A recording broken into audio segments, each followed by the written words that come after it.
Power isn't always loud. It doesn't always announce itself with flashy logos or a thunderous voice. Sometimes true power is quiet, patient, and observant, sitting in seat 2A on a transatlantic flight.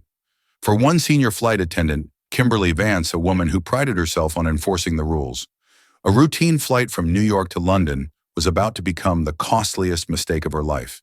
She thought she was dealing with a family that didn't belong in first class.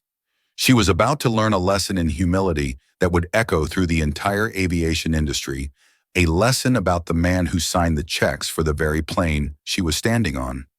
The atmosphere inside the exclusive AeroVantage International first-class lounge at JFK was a symphony of hushed tones and the gentle clinking of porcelain on saucer. Business magnates reviewed quarterly reports on glowing tablets, and off-duty celebrities hid behind oversized sunglasses in the latest issue of Vogue. Into this curated tranquility walked the Thorne family, and the symphony missed a beat. Dr. Marcus Thorne, a man whose quiet demeanor belied a fortune built on shrewd tech investments and revolutionary medical patents, was dressed in a simple, well-tailored navy polo shirt and comfortable chinos. He possessed a stillness that drew the eye more than any garish display of wealth ever could. His wife, Isabella, a former art curator with a philanthropic spirit as renowned as her husband's business acumen, wore an elegant cashmere travel set in a soft oatmeal color. Their two children, 16-year-old Leo and 14-year-old Maya, followed dressed in the understated high-quality basics favored by teenagers who have never needed to impress anyone. They didn't look like the typical first-class passengers who dripped with logos. They looked like a family comfortable and content. And for Kimberly Vance, the senior flight attendant, observing the boarding process from her post near the jet bridge that was the first red flag. Kimberly had been with AeroVantage for 22 years. She considered herself a guardian of its prestige, a gatekeeper of the first-class cabin's unspoken code. She'd seen it all: the new money who tried to bring too many carry-ons, the C-list actors demanding A-list treatment, the points millionaires who didn't know which fork to use. She had a sixth sense for those who didn't belong, and her internal alarms were blaring. As the Thornes approached the podium, Kimberly intercepted them before the gate agent David could even scan their boarding passes. "May I help you?" Kimberly's voice was professionally pleasant, but her eyes performed a swift, dismissive appraisal of their attire. "Good morning," Dr. Thorne said, his voice a calm baritone. "We're just boarding." He presented their 4 passes. Kimberly took them, her manicured fingers tapping on the cardstock. "Flight 101 to London Heathrow, first class. Thorne." She looked up from the passes, her gaze lingering on Marcus. "This is a surprising booking. Were these purchased with reward miles?" The question was loaded, a subtle jab suggesting they couldn't have afforded the tickets otherwise. Isabella, who had been settling a strap on Maya's backpack, straightened up. A flicker of indignation crossed her face before being replaced by practiced poise. "No, they were not," she said simply. Dr. Thorne just smiled faintly. "Is there a problem with our seats?" "I'll have to see," Kimberly said, turning to her terminal. "Sometimes the system overbooks, and we have to reseat passengers based on status." She typed with unnecessary force. David, the gate agent, shot an uneasy glance at his supervisor, but Kimberly was the undisputed queen of this cabin, and he knew better than to interfere. After a moment of theatrical deliberation, she sighed. "Well, it seems the seats are confirmed. 1A, 1B, 2A, and 2B. The full forward suite." She handed the passes back not to Dr. Thorne, but to his wife, a minuscule gesture of disrespect that did not go unnoticed. "Enjoy your flight." The family proceeded down the jet bridge, the encounter leaving a subtle but distinct chill in the air. "What was that about?" Leo muttered, pulling his noise-canceling headphones down around his neck. "She looked at us like we were trying to sneak into a movie.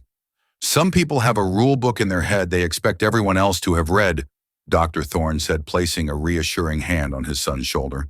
"Don't give it any of your energy." The reason for their presence on a commercial flight was a rare inconvenience. Their Gulfstream G700, a marvel of private aviation, had been grounded that morning for an unscheduled critical maintenance check on its engine avionics. A bird strike on its previous landing had caused a potential issue that their scrupulous pilot refused to overlook. With a crucial meeting in London the next day for the final acquisition of a British biotech firm, Dr. Thorne had no choice. His assistant had booked the best available option, 4 first-class seats on AeroVantage. The very airline his holding company, M. Thorne Global, had acquired a controlling 51% stake in 3 years prior. It was a silent, unpublicized acquisition, buried in financial reports that people like Kimberly Vance would never read. As they settled into their spacious pods, the incident at the gate seemed to fade. Maya pulled out her leather-bound sketchbook, and Leo queued up a movie. Isabella began to read a novel, and Marcus reviewed a few documents on his phone. Then Kimberly Vance appeared again, her smile as bright and brittle as a sugar-crusted lemon. "Can I get you something to drink before we take off?" she asked, her tone impeccably professional. They placed their orders: orange juice for the children, sparkling water for Isabella, black coffee for Marcus. When Kimberly returned, she served everyone with practiced efficiency until she reached Leo. The 16-year-old was snacking on a small bag of cashews he'd bought in the terminal. Kimberly stopped dead. "Sir, you cannot have those." Leo looked up confused. "What, they're just cashews." "This is a peanut-free and tree-nut-free flight," Kimberly stated, her voice hardening. "It was announced at the gate. We have a passenger with a severe, life-threatening airborne allergy." "Oh, I'm sorry, I must have had my headphones on," Leo said, immediately starting to seal the bag. "My apologies." "An apology isn't good enough," Kimberly snapped, her professional veneer cracking. "You have contaminated the air in this cabin. I saw you eating them. The particles are already out." Dr. Thorne intervened, his voice still low and even. "My son has apologized and put them away. I'm sure if you make an announcement, the passenger with the allergy can take their necessary precautions. We understand the severity." "You don't understand at all," Kimberly retorted, her voice rising in volume, attracting the attention of the other passengers. "You've shown a reckless disregard for safety regulations. This is a very serious breach." "It was an honest mistake," Isabella said, her tone now sharp as ice. "There's no need to speak to my son or any of us in that manner." Kimberly's eyes flashed. This was the opening she had been waiting for. The family was being difficult, non-compliant. Her authority was being challenged. "Ma'am, it is my duty as senior cabin crew to ensure the safety of every single person on this aircraft," she declared, her voice ringing with self-righteousness. "Your family has demonstrated that they are unwilling or unable to follow simple, critical instructions. First the issue with the boarding passes, and now this. It establishes a pattern of non-compliance." "A pattern?" Dr. Thorne asked, an eyebrow raised. "That seems like a rather dramatic interpretation." "I don't do drama, sir. I do safety," Kimberly said, drawing herself up to her full height. "And I am not comfortable with your family remaining on this flight." A collective muffled gasp rippled through the first-class cabin. The businessman in 3F of Mr. Abernathy lowered his copy of the Wall Street Journal. A young woman in 4A, an influencer with a phone perpetually in hand, subtly angled her device to capture the unfolding scene. "You can't be serious," Isabella said, her voice a low, dangerous whisper. "I am perfectly serious," Kimberly confirmed, a smirk playing at the corners of her lips. She had them. She was in control. "I will be summoning the captain. It is my recommendation that you be removed from this aircraft." The air in the cabin grew thick with tension. The low hum of the auxiliary power unit seemed to amplify the silence that followed Kimberly's pronouncement. Maya's eyes welled with tears, and she subtly slid her sketchbook into her bag as if it were contraband. Leo's face was a mask of furious disbelief. He opened his mouth to protest, but a firm look from his father silenced him. Dr. Marcus Thorne remained unnervingly calm. He unbuckled his seatbelt with a deliberate click, a sound that seemed to echo in the pressurized silence. He stood not in aggression, but with the quiet authority of a man used to commanding a room. He was a few inches taller than Kimberly, and he looked down at her not with anger, but with a kind of clinical curiosity. "Ms. Vance, is it?" he asked, his voice still measured. "It is," she replied, refusing to be intimidated. "Ms. Vance, I believe you are making a significant overreach in your duties. It was an honest mistake with a bag of nuts, and it has been rectified. There is no pattern of non-compliance. There is only a family trying to get to London. I would advise you to reconsider this course of action."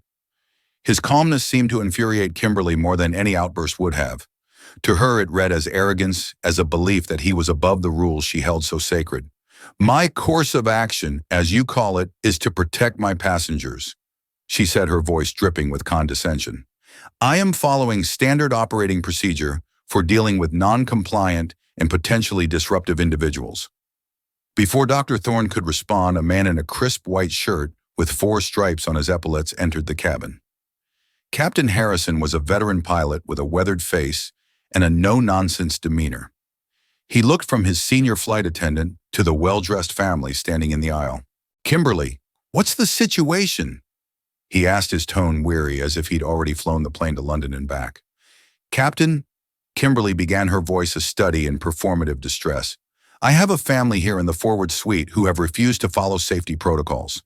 It was announced twice that this is a nut-free flight due to a passenger with a life-threatening allergy. This young man, she pointed at Leo, was flagrantly eating cashews in his seat. When I confronted them, they became argumentative and hostile. I don't feel they are fit for travel. They present a risk to the crew and to the other passengers. It was a masterful, toxic retelling, twisting an accident into malicious intent and a calm response into hostility. Captain Harrison's eyes narrowed as he looked at the Thornes. He saw a black family in casual clothes and a flustered veteran flight attendant he had flown with for over a decade. In the calculus of flight crew dynamics, trust in his team was paramount. He didn't see a billionaire. He saw a problem he needed to solve quickly to maintain his on-time departure. Sir, the captain addressed Dr. Thorne, his tone brooking no argument. My flight attendant has informed me of the situation. We have a zero-tolerance policy for failure to comply with crew instructions, especially when it concerns safety. Captain, Isabella interjected, her voice shaking with barely suppressed rage. That is a gross mischaracterization of what happened. My son made a mistake. He apologized. Your flight attendant is the one who has been hostile since the moment we arrived at your gate. Ma'am, I have to rely on the report of my crew, Captain Harrison said dismissively. They are trained professionals. Now this flight is not leaving with you on it. I need you to gather your belongings and deplane. Now. The finality of his words hung in the air. The other passengers stared, a mixture of pity, discomfort, and morbid curiosity on their faces. Mr. Abernathy from 3F looked deeply uncomfortable, shaking his head slightly before burying it back in his newspaper. The influencer in 4A had her phone angled perfectly, the small red recording icon glowing faintly. For Dr. Thorne, this was the moment of decision. He could escalate. He could make a scene. He could, with a single phone call, bring the full weight of his ownership down upon this captain and flight attendant before the plane ever left the gate. But he looked at his children. He saw Maya's silent tears and the shame burning in Leo's eyes. Humiliating these 2 airline employees in front of a captive audience would only create a bigger spectacle, drawing more attention to his family's distress. The lesson could wait. His family's dignity could not. He nodded slowly. Very well, Captain. He turned to his family. Leo, Maya, Isabella. Let's go. His voice was soft, but it carried an undeniable finality. He was ending the confrontation not because he had lost, but because he was choosing a different battlefield. Wordlessly, they gathered their few belongings: Isabella's novel, Maya's sketchbook, Leo's headphones. Each movement felt heavy, weighted down by the injustice of the situation. Kimberly Vance stood by the galley, a look of smug triumph on her face. She had won. She had protected the sanctity of her cabin and put the unruly passengers in their place. As they walked down the aisle, a path parting for them as if they were lepers, Dr. Thorne paused beside the captain. Captain Harrison, he said, his voice quiet enough that only the pilot could hear. In your career, you will make thousands of decisions. Most will be forgotten. I assure you, you will remember this one. The captain just gave a curt nod, eager to have them gone. They stepped out of the aircraft and onto the jet bridge. The cool, conditioned air of the plane was replaced by the stale, ambient air of the terminal corridor. Behind them, the heavy door of the Boeing 777 was sealed with a pneumatic hiss, a sound of absolute finality. They were alone, standing in the sterile tunnel, the stares of the ground crew at the end of the bridge burning into them. Their journey to London had ended before it had even begun. The walk back up the jet bridge and into the bustling terminal was a blur of humiliation. The same gate agent, David, who had witnessed Kimberly's initial hostility, now looked at the floor, unable to meet their eyes. He mumbled an apology, and directed them to a small private waiting room reserved for customer service resolutions. The room was soulless and antiseptic, with a few uncomfortable chairs, a water cooler, and a single depressing poster of the Eiffel Tower, a destination they were not going to. The moment the door closed, Isabella's composure finally fractured. "Marcus, this is insane. I have never been treated so poorly in my entire life. To be thrown off a plane like criminals." She paced the small room, her movements sharp and furious. Leo slumped into a chair, burying his face in his hands. "It's my fault," he mumbled. "The cashews, I'm so sorry." "No," Dr. Thorne said, his voice firm as he sat beside his son and put an arm around his shoulders. "Do not take the blame for another person's prejudice. This is not your fault. It was a mistake, and a reasonable person would have accepted your apology. We did not deal with a reasonable person today." Maya, who had been silent, finally let out a small sob. She leaned against her mother, who wrapped her in a fierce embrace. "That woman, she looked so happy when they closed the door," Maya whispered. Watching his family, a cold, quiet anger settled deep in Marcus Thorne's chest. It was an anger he hadn't felt in years. It wasn't the hot, explosive anger of a thwarted ego, but the focused, glacial rage of a patriarch whose family had been threatened and humiliated. He had built an empire, negotiated with world leaders, and faced down corporate raiders, all with a calm and steady hand. He had always believed that true strength was shown in restraint, but restraint had a limit, and Kimberly Vance and Captain Harrison had just crossed it. He let his wife comfort their daughter and his son process his anger. He waited until the initial emotional shock had passed. Then he stood up, pulled his phone from his pocket, and scrolled through his contacts. He didn't look for the head of customer service or the general airline complaint line. He went to his favorites and pressed a name. The phone rang twice before it was answered. "Robert, it's Marcus." "We." On the other end of the line, Robert Maxwell, the chief operating officer of Aerovantage Airlines, was standing on a beautifully manicured lawn in the Hamptons, a glass of champagne in his hand. He was at the annual Air Transport Charity Gala, mingling with the elite of the aviation world. "Marcus, to what do I owe the pleasure?" Robert's voice was jovial. "Don't tell me M. Thorne Global is looking to buy another airline. We're still digesting the last one." "Not exactly, Robert." Dr. Thorne's voice was chillingly calm. "I'm calling about one of your flights. Flight 101 JFK to Heathrow." Robert's smile faltered. An unscheduled call from the company's majority owner was never just a social chat, especially when it was about a specific flight. "Flight 101 is scheduled to depart. Well, right about now. Is there an issue?" "You could say that," Dr. Thorne replied. "My family and I were just removed from it." The champagne glass in Robert Maxwell's hand froze halfway to his lips. For a moment, he was certain he had misheard. "Removed, Marcus? What are you talking about? You're on that flight." "We were," Dr. Thorne corrected. "We are currently in a small windowless room at JFK, having been ejected on the authority of your Captain Harrison at the recommendation of a senior flight attendant named Kimberly Vance." Robert Maxwell's blood ran cold. He quickly walked away from the nearest group of guests, his heart pounding in his chest. The implications were catastrophic. The silent owner, the man who could liquidate the entire board with a single email, had been kicked off his own airline by his own employees. "Marcus, tell me exactly what happened." Robert said, his voice now a strained, urgent whisper. "Doctor." Thorne calmly and concisely recounted the events, from the condescending questions at the gate to the manufactured outrage over the bag of cashews to the captain's immediate siding with his crew.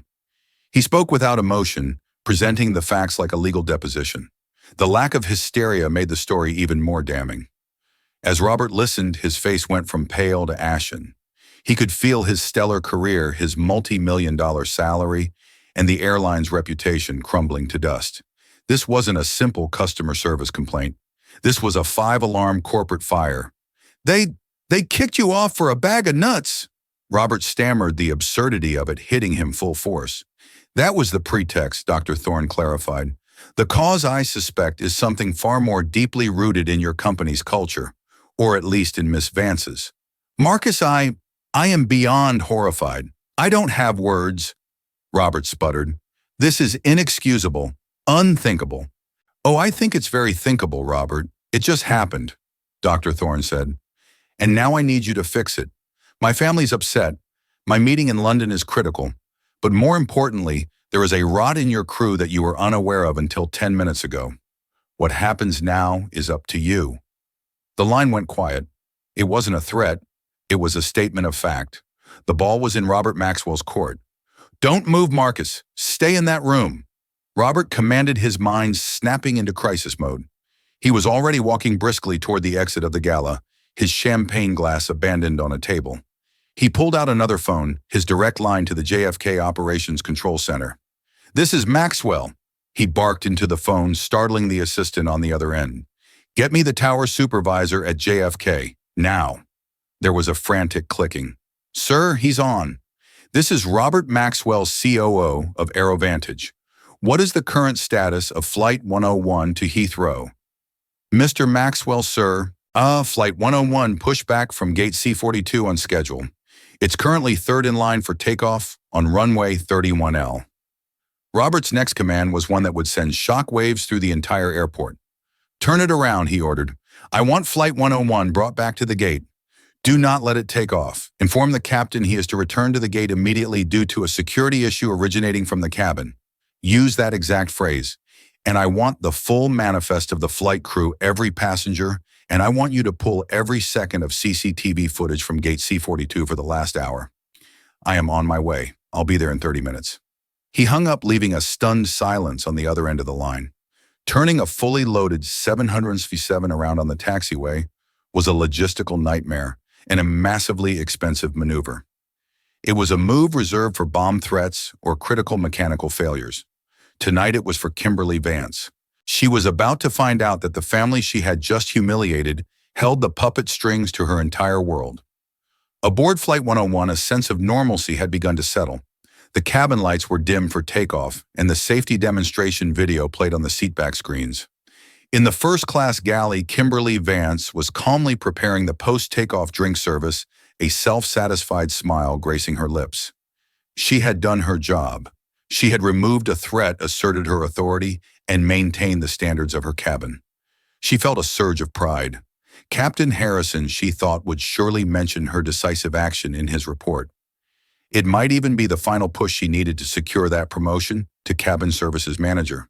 The initial grumbling from the delayed departure had subsided. The passengers were settling in for the 7-hour flight. Then the gentle forward roll of the aircraft ceased. The engines, which had been spooling up for takeoff, whined down to a low rumble. An audible groan went through the cabin. Another delay. The intercom crackled to life. It wasn't the captain's usual reassuring voice. This was the clipped formal tone of the first officer. "Ladies and gentlemen, this is your first officer speaking. Apologies for this interruption. We have been instructed by ground control to return to the gate due to an unforeseen security issue. We ask that you please remain in your seats with your seatbelts fastened. We will provide more information as it becomes available." "Security issue?" A woman in business class whispered loudly. A ripple of anxiety spread through the plane. Passengers exchanged worried glances. Security issues were never good. Had someone made a threat? Was there a problem with the plane? Kimberly was confused. The disruptive family was gone. What possible security issue could there be? She leaned into the cockpit. "Captain, what's going on?" Captain Harrison looked just as bewildered. He was speaking into his headset, his face grim. "I have no idea. Operations just ordered us back. Said it was a cabin-originated security issue. They were adamant. Didn't you report everyone was secure after the passengers were removed?" "Of course," Kimberly said. "Everything is perfectly fine up here." The captain shook his head. "Well, someone downtown disagrees." The long, slow taxi back to gate C42 was excruciating. What should have been a triumphant departure had turned into a parade of shame. The flight, once a symbol of escape and journey, now felt like a prison.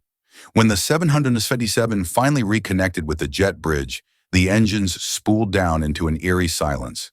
The fastened seatbelt sign remained illuminated. No one was allowed to move. Then the cabin door was opened, not by the ground crew, but by two stern-faced men in dark suits, airport security management. They were followed by a frantic-looking David the gate agent, and behind him a man who radiated an aura of pure, unadulterated fury. Robert Maxwell, COO of AeroVantage, stepped onto the plane. His face was a thundercloud. He had broken every speed limit getting here from the Hamptons, his mind racing the entire way. He ignored the passengers, his eyes scanning the cabin until they landed on Kimberly Vance. He walked directly to her. Captain Harrison, seeing a senior executive on his plane, unbuckled and came out of the cockpit. "Mr. Maxwell, what is the meaning of this?" Robert didn't even look at him. His gaze was locked on Kimberly. "Are you senior flight attendant Kimberly Vance?" he asked, his voice dangerously low. "Yes, I am," Kimberly said, a knot of dread forming in her stomach. "I was the one who reported the non-compliant passengers." "Ah, yes, the non-compliant passengers," Robert said, his voice dripping with sarcasm. He held up a tablet, its screen glowing in the dim cabin. "Funny thing, Ms. Vance, we have excellent audio and video surveillance at our gates. Crystal clear, in fact. I've just spent the last 20 minutes reviewing your interaction with the Thorne family. There was no hostility. There was no argument. There was a calm, polite family, and there was you being condescending and aggressive from the very first moment." Kimberly's face went white. I was just enforcing the rules. The nut allergy?"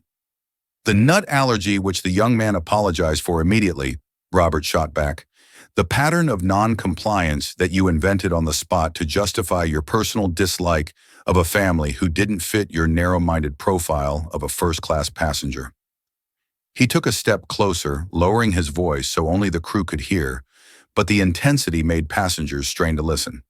"Ms. Vance, for 22 years you have worked for this airline. You've cashed its paychecks. You've enjoyed its travel benefits. You've served its customers. And today you decided to take it upon yourself to remove a family from this aircraft." He paused, letting the weight of his words sink in. The influencer in 4A was now openly recording, her jaw slack with shock. "Let me tell you who you removed." Robert continued, his voice dropping to a near whisper, yet carrying the force of a hurricane. "The man you belittled for asking about his seat is Dr. Marcus Thorne. He's not just a passenger. He is the founder and chairman of M. Thorne Global, the holding company that is the majority shareholder of this airline. You didn't just kick a customer off this plane, Ms. Vance. You kicked your boss off this plane. You kicked the man who owns the plane, who owns the gate, who owns your damn job off his own plane." A collective audible gasp filled the cabin. Kimberly Vance swayed on her feet as if she'd been physically struck. The blood drained from her face, leaving a pasty, sickly pallor. Her mouth opened and closed, but no sound came out. The smug triumph she had felt just an hour ago had evaporated, replaced by a horror so profound it was paralyzing. Robert then turned his wrath on Captain Harrison, whose face had gone rigid with shock. "And you, Captain, you are the commander of this vessel. Your first duty is to the safety of all, which includes protecting passengers from the misplaced prejudices of your crew. You took one employee's biased, exaggerated report at face value and failed to do your own due diligence. You failed to de-escalate. You failed utterly in your judgment." He turned back to the security team. "Captain Harrison and Miss Vance are to be relieved of their duties effective immediately. They will be escorted off this aircraft. Their credentials are to be confiscated pending a full investigation. Get them out of my sight." The two security agents stepped forward. One approached the captain, who stood shell-shocked and defeated in the cockpit doorway. The other stood before Kimberly. The humiliation was absolute. Just as she had watched the Thorne family walk the aisle of shame, Kimberly now had to endure the same walk. The eyes of every passenger were on her. The whispers, the pointing fingers, the glowing screen of the influencer's phone, capturing her downfall for the world to see. Her carefully constructed world of rules and authority had been demolished in an instant by a truth she could never have imagined. As she was escorted past the first-class suite where the Thornes had sat, she stumbled. Her reign was over. Her career was over. And she knew with a certainty that chilled her to the bone that the consequences of her actions had only just begun. The immediate aftermath of Kimberly Vance and Captain Harrison's removal was controlled chaos. Robert Maxwell, now in full command, addressed the bewildered passengers over the intercom. His voice was firm but apologetic. "Ladies and gentlemen, on behalf of AeroVantage Airlines, I offer my deepest, most sincere apologies for this unprecedented disruption. The incident that led to our return to the gate was the result of a catastrophic failure of judgment by two members of our crew. It does not reflect the standards or values of this airline. He announced that a new flight crew was being brought in and that the flight would depart for London as soon as possible.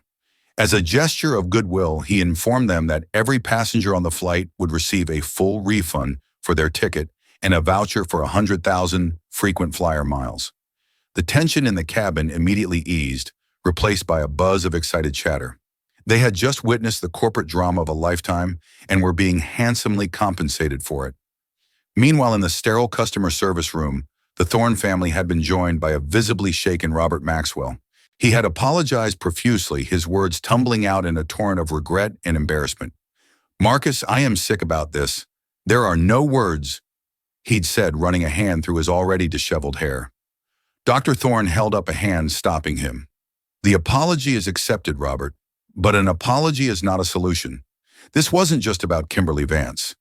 This was about a system that allowed a Kimberly Vance to flourish for 22 years. Isabella, her composure restored, spoke with the cool authority of a board member. "Your crew, Robert, from the captain down, defaulted to believing the most biased, irrational version of events. What kind of training do they receive? What are your policies on de-escalation and implicit bias?" The questions hung in the air, more damning than any accusation of malice. This wasn't about revenge for the Thornes. It was about responsibility.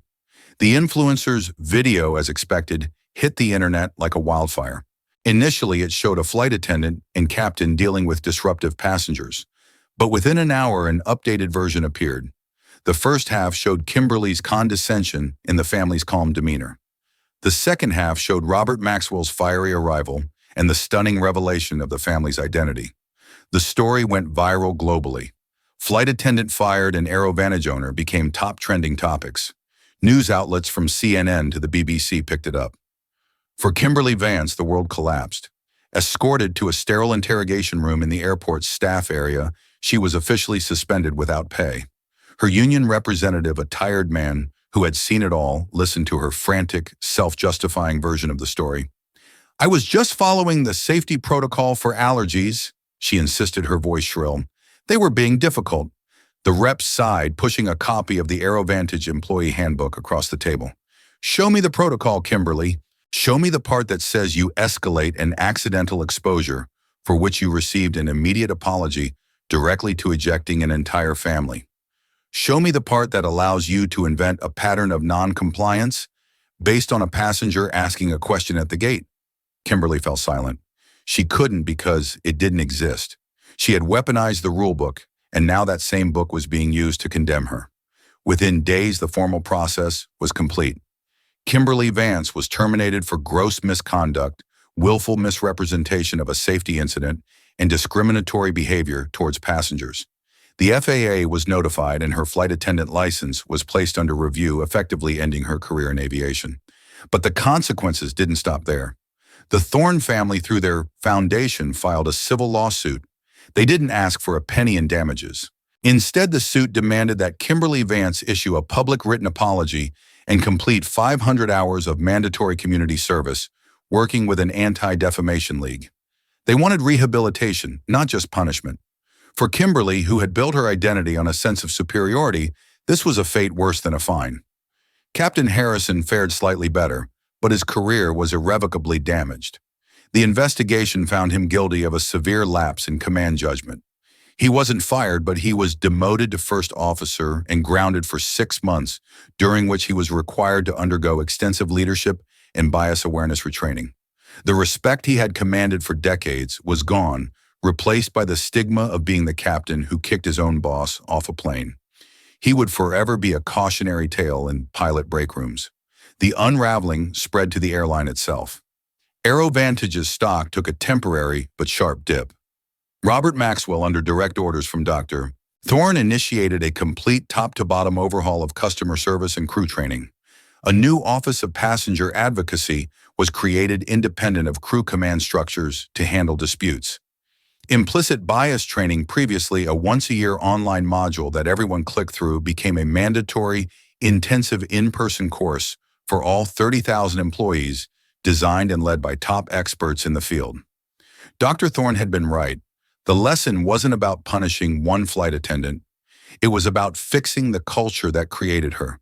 The incident on Flight 101 became a catalyst, a painful but necessary surgery to remove the cancer of prejudice that had been allowed to metastasize within the arteries of his own company.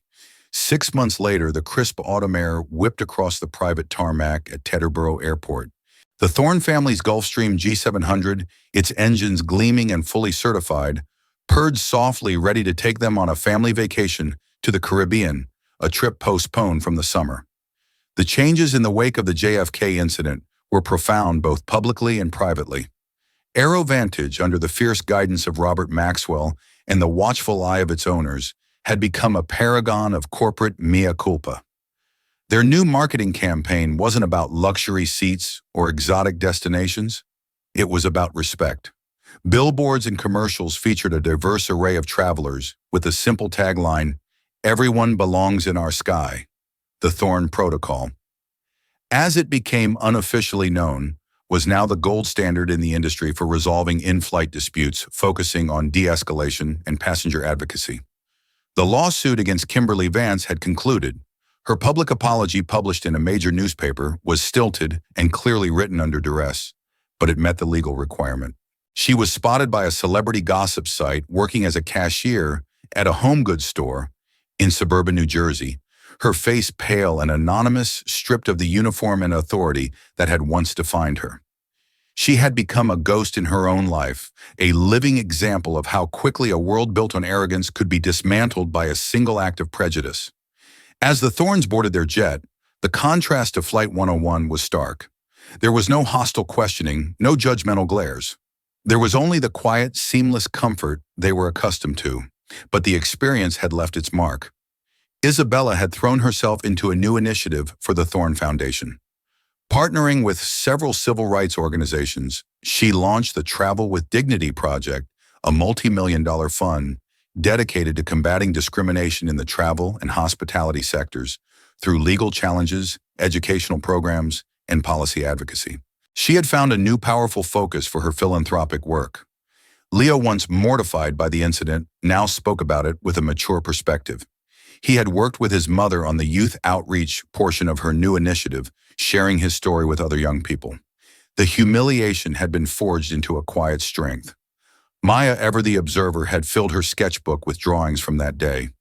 Not of the angry flight attendant or the tense cabin, but of her father's calm face, her mother's protective embrace, and the four of them united in the small, soulless room. Her art had found a new depth, capturing the resilience of the human spirit. As the jet climbed smoothly into the stratosphere, Dr. Marcus Thorne looked out the large panoramic window at the patchwork of the world below. He felt no triumph, no sense of victory over Kimberly Vance. He felt a quiet, somber satisfaction. He hadn't sought a confrontation that day at JFK, but one had been forced upon him. And in its wake, he had used his immense power not for revenge, but for reform. He had been reminded that wealth and ownership were not just privileges, they were responsibilities. The incident had cost his company millions in refunds, retraining, and bad press. But it had been the most valuable investment he had ever made. It had forced him to look beyond the balance sheets and boardrooms and see the human core of the enterprise he owned. He had made his airline, and perhaps a small corner of the world, just a little bit better, a little more just. And as the jet banked south towards the sun, Dr. Marcus Thorne knew that was a legacy more valuable than any stock price. 1 year after the incident that had reshaped his airline, Dr. Marcus Thorne found himself in Geneva, Switzerland. He wasn't there as the owner of AeroVantage, but in his primary capacity as a tech visionary.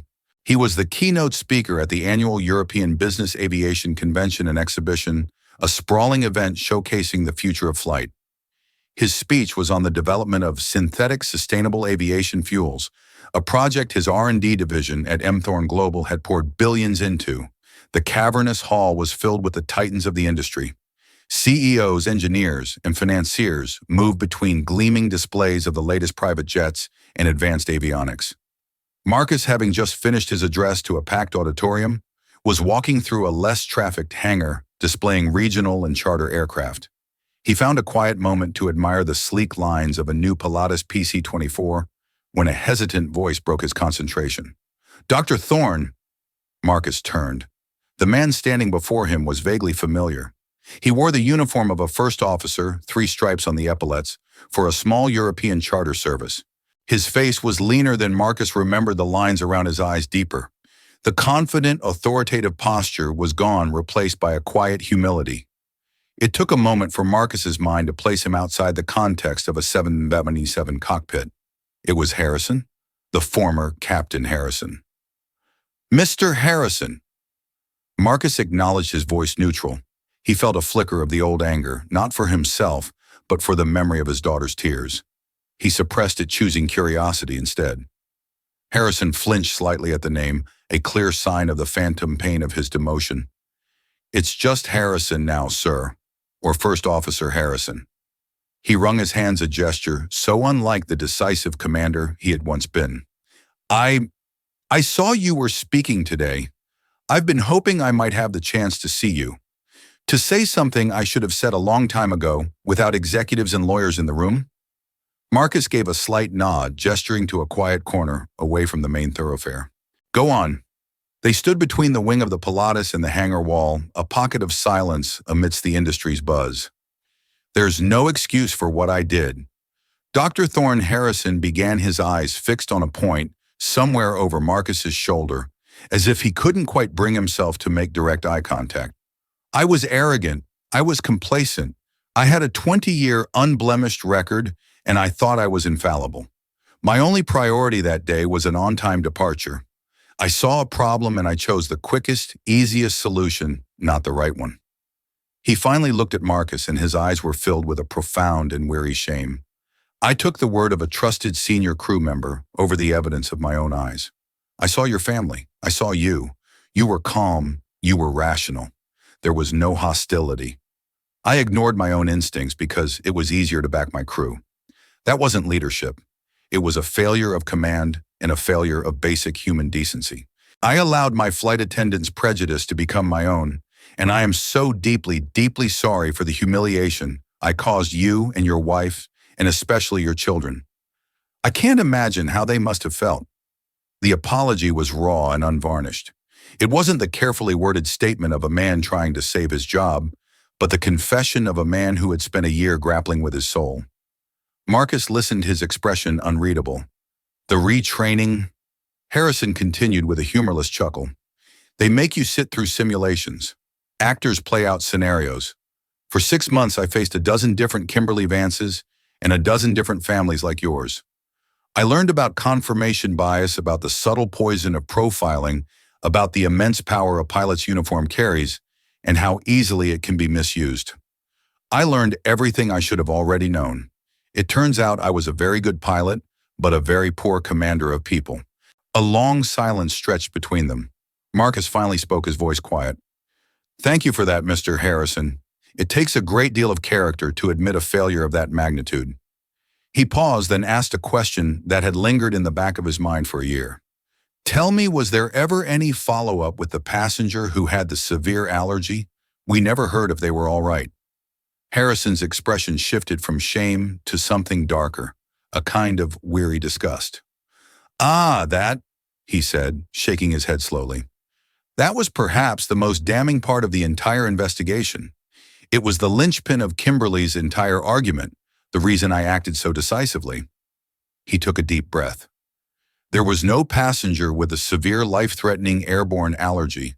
The manifest showed a passenger in economy class who had self-reported a mild allergy to peanuts upon direct contact. It was a standard note, the kind we see a dozen times a week. They needed their seating area wiped down as a precaution, and that was it. Kimberly knew that. She had access to the same manifest. She deliberately twisted a minor advisory into a 5-alarm emergency. She manufactured the life-threatening airborne crisis to give herself the authority to act. She lied, Dr. Thorne. She lied to me, she lied to the passengers, and she was prepared to lie in her official report, all to justify removing a family she had decided she didn't like the look of. The final piece of the puzzle clicked into place for Marcus. He had assumed it was an overreaction born of prejudice. He had never considered it was a calculated, manipulative lie from the very beginning. The coldness of it was breathtaking. It transformed Kimberly's actions from a gross error in judgment to an act of deliberate, malicious fabrication.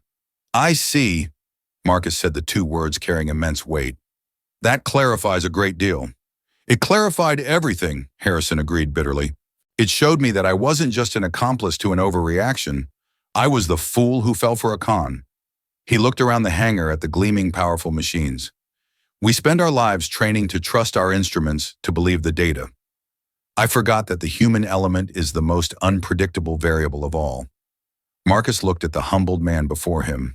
He saw no threat, no arrogance. He saw a man who had been stripped of his pride and was slowly, painfully rebuilding himself on a foundation of truth. The path back is a long one, Mr. Harrison, Marcus said, his tone softening. But it seems to me you are on it. True character isn't about never falling. It's about how you conduct yourself after you've been knocked to the ground. Don't let that one day define the rest of your career. Let your recovery define you. For the first time, a flicker of light appeared in Harrison's tired eyes. It was a glimmer of hope. Thank you, sir. That means more than you know. With a final respectful nod, Harrison turned and walked away, disappearing back into the anonymous flow of the convention. Marcus Thorne remained for a moment, his hand resting on the cool metal of the aircraft wing. He had come to Geneva to talk about the future of aviation, of technology and fuel. But his encounter with Harrison had been a powerful reminder that no matter how advanced the machines became, the industry's fate, its successes and its failures, would always rest on the fragile, fallible, and occasionally redeemable hearts of the people who operated them. That single fateful decision on Flight 101 sent ripples far beyond the confines of the aircraft. It wasn't just about one woman's career ending or one family's terrible day. It's a stark reminder that our actions, especially those fueled by prejudice and a little bit of power, can have monumental and unforeseen consequences. The Thornes could have simply flown away on their private jet and forgotten the whole thing. Instead, they chose to use their experience and their influence to force a change, proving that true power lies not in punishing an enemy, but in fixing the system that created them. This story serves as a powerful lesson in humility, accountability, and the quiet strength it takes to demand something better, not just for yourself, but for everyone. If this story resonated with you, please hit that like button, share it with someone who needs to hear it, and subscribe for more real-life stories where consequences find their way home.